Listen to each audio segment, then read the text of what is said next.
लंका कांड, विभीषण का राज्याभिषेक और सीता जी की अग्नि परीक्षा। गंगा तट पर चल रही राम कथा में 27वें दिन की कथा चल रही है, जिसमें लंका के युद्ध में रावण वध का प्रकरण समाप्त हो चुका है और विभीषण के राजतिलक का प्रकरण आरंभ होने वाला है। सभी श्रोतागण एकाग्रता से कथा का आनंद ले रहे हैं। मंच पर विराजमान स्वामी जी रसपूर्ण तरीके से कथा सुना रहे हैं। अब आगे की कथा। रावण की अंत्येष्टि क्रिया करने के उपरांत विभीषण जी भगवान राम के पास जाकर सिर नवाकर खड़े हुए हैं।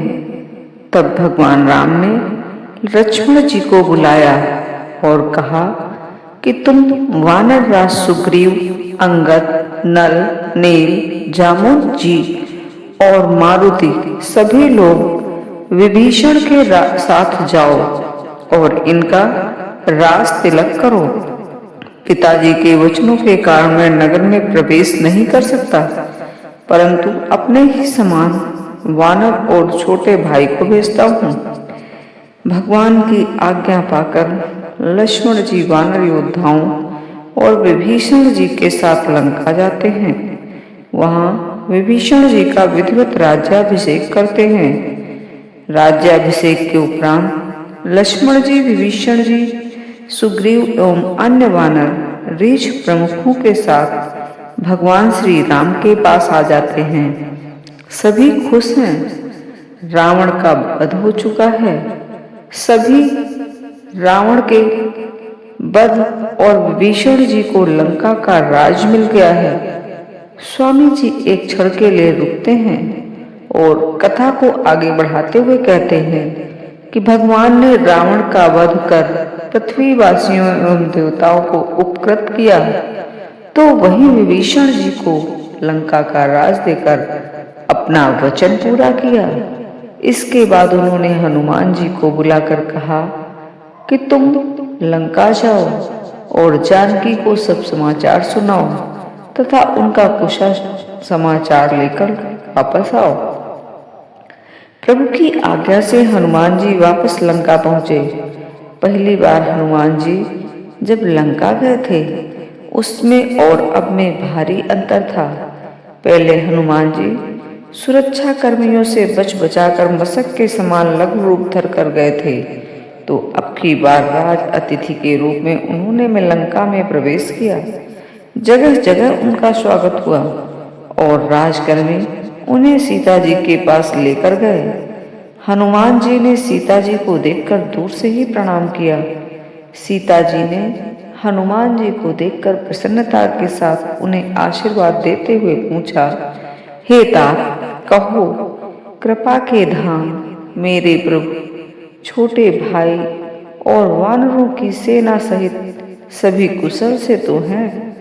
हनुमान जी ने कहा, हे माता, कौशलपति श्री राम सब प्रकार से सकुशल हैं। उन्होंने 10 सिर वाले रावण को जीत लिया है और विभीषण ने अचल राज्य प्राप्त किया है। सब विधि कौशलाधीसा, मातु समर जीत्यो 10 सीसा। अभिचल राजु विभीषण पायो, सुनि कपि वचन हरषि उर छायो। हनुमान जी की यह बात सुनकर सीता जी के हृदय में हर्ष छा गया। वे अत्यंत हर्षित हुई।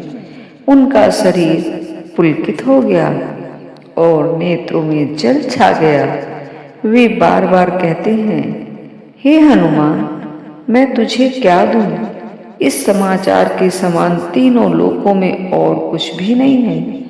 फिर उन्होंने आशीर्वाद देते हुए हनुमान जी से कहा, हे पुत्र सुन, समस्त सद्गुण तेरे हृदय में बसे हैं और हे हनुमान, लक्ष्मण जी सहित कौशलाधिपति प्रभु सदैव तुम पर प्रसन्न रहे। अति हरष मन तन पुलक लोचन, सजल कह पुनि पुनि रमा। कादेव तुहि त्रैलोक महु कपि किमपि नहीं बानी समा। सुन मातु मैं पायो अखिल जग राजु आजु न संसर। रणजीति रिपुदल बंध जुत पश्यामि रामं नामयम्। सुन सुत सद्गुण सकल तब हृदय बसहु हनुमंत। सानुकूल कौशलपति रहूं समेत अनंत।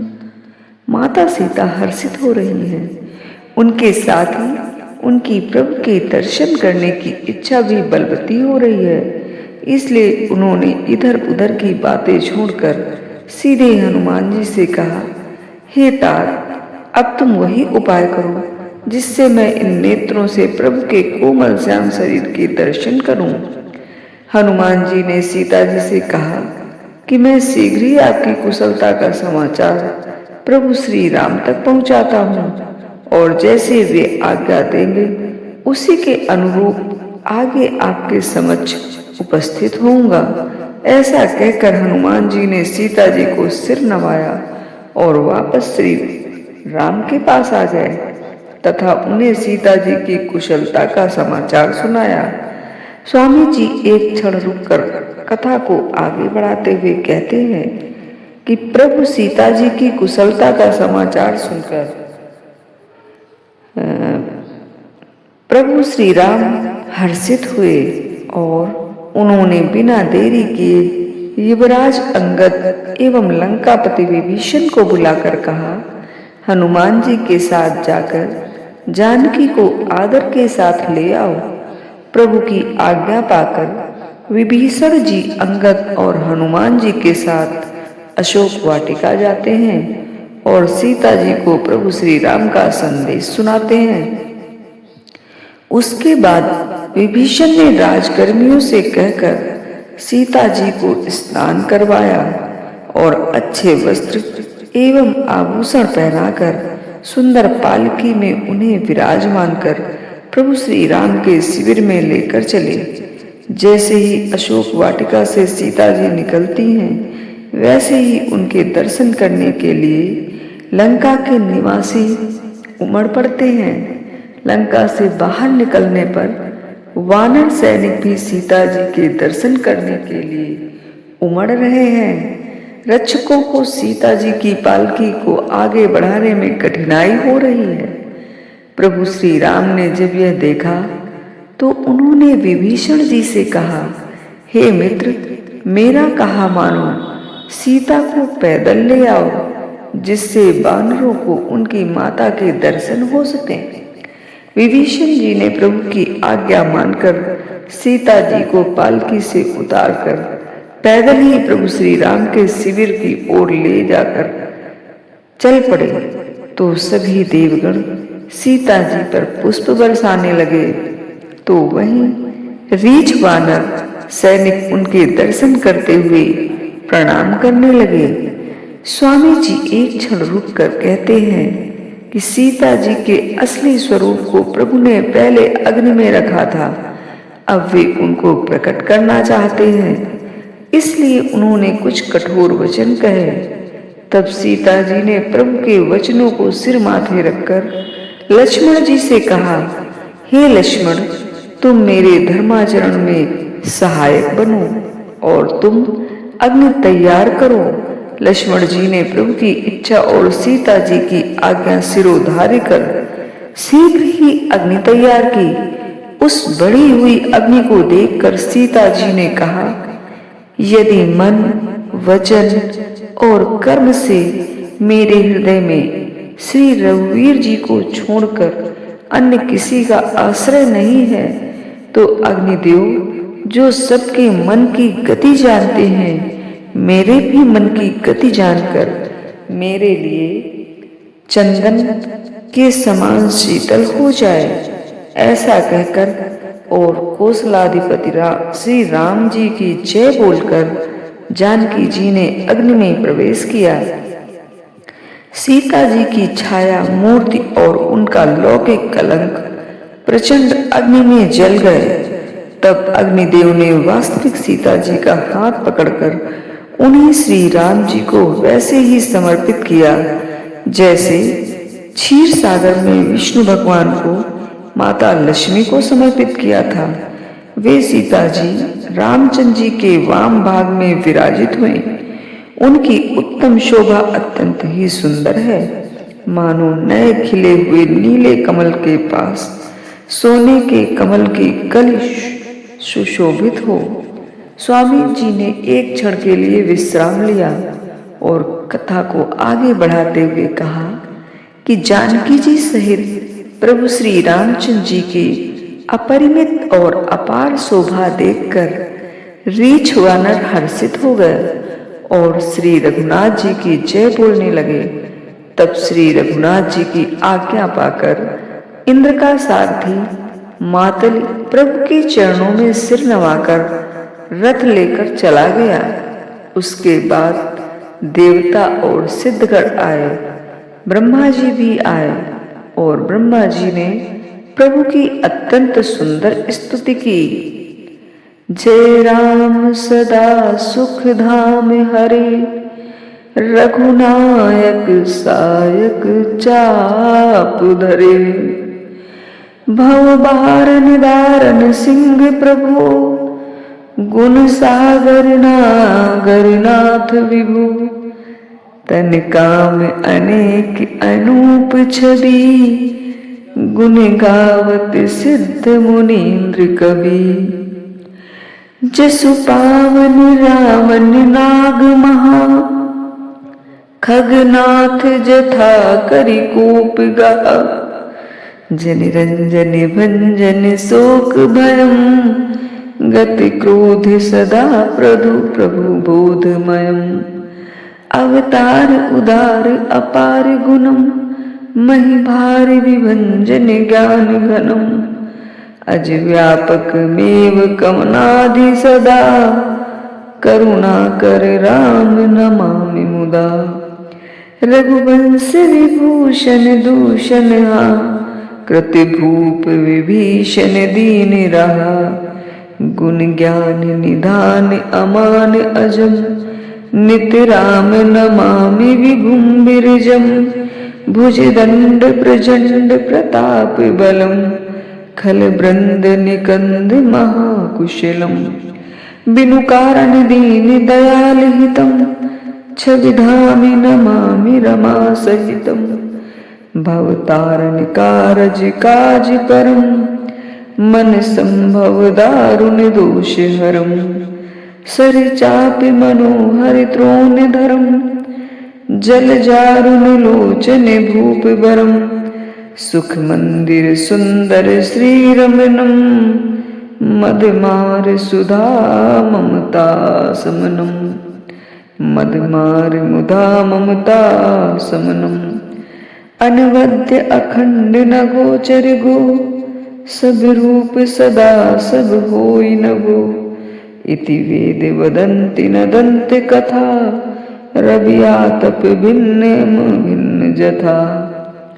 कृति कृत्य विभो सब बानरे, निरखंति तनानन सागरे। दिग जीवन देव शरीर हरे, तव भक्ति बिना भव भूल परे। अब दीन दयाल दया करिए, मति मोर विभेद करी हरिये। जहिते विपरीत किया करिए, दुख सो सुख मान सुखीर चरिए। खल खंडन मंडन रम्य क्षमा, पद पंकज सेवित शंभु उमा। नृपदायक देव वरदान मिदम, चरणाम्बुज प्रेम सदा सुभदम। स्वामी जी ने ससुर ब्रह्मा जी की उक्त स्तुति को अपनी मधुर वाणी से गाया। उनका साथ उनकी संगीत मंडली ने दिया तो वहीं श्रोतागण खड़े होकर भाव विभोर होकर नाचने लगे। पूरा पांडाल भक्ति रस से सरोबार हो गया। स्तुति का गान समाप्त करके स्वामी जी ने कथा को आगे बढ़ाते हुए कहा, ब्रह्मा जी ने प्रभु श्री राम की अत्यंत सुंदर स्तुति की है। प्रभु के दर्शन करते करते उनके नेत्र तृप्त ही नहीं होते थे। उसी समय दशरथ जी वहां आए और अपने पुत्र को देखकर उनके नेत्रों में प्रेमाश्रुओं का जल छा गया। छोटे भाई लक्ष्मण जी सहित प्रभु ने उनकी वंदना की। तब पिता ने उन्हें आशीर्वाद दिया और देवलोक को चले गए।